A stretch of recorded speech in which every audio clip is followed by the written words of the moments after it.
I raised my niece as my daughter because my brother didn't want her. When I was 30F, my brother, who was 34M at the time, had my niece, let's call her Ava, with his then girlfriend, now wife. My brother and his wife weren't interested in taking care of Ava when she was born, so I stepped in to raise her. I got my aunt involved. She was a saint who helped watch Ava while I finished my last year of college in exchange for running errands and helping around the house on weekends. My parents didn't offer much assistance. They gave me about $200 a month for Ava, which, as anyone with a child knows, barely covers anything. My aunt and I were the only ones taking care of her. A year after I graduated from college, I was forced to move out with my niece because my parents, brother, and his wife no longer wanted us around. My brother even said he wished he had never had her. I immediately went to my aunt, and together we visited a family attorney. I was granted full custody of Ava, and my brother and his wife signed over their parental rights to me. I lived with my aunt for several years, and while I worked part-time and went to graduate school, she looked after Ava. It was exhausting, especially after my aunt passed away when Ava was 8. In her will, my aunt left 90% of her estate to me, which caused my parents and brother to suddenly reach out to reconnect with us under false pretenses. I had barely heard from my parents and brother for years, not a single phone call or visit. Then suddenly, after my aunt passed away and left me her estate, they were all over me.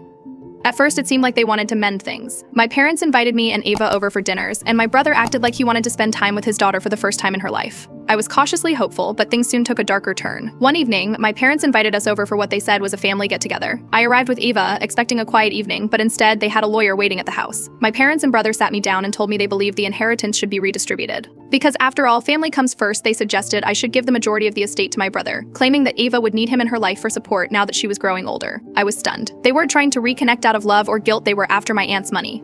My brother barely even acknowledged Ava. It was all about what he thought he was entitled to.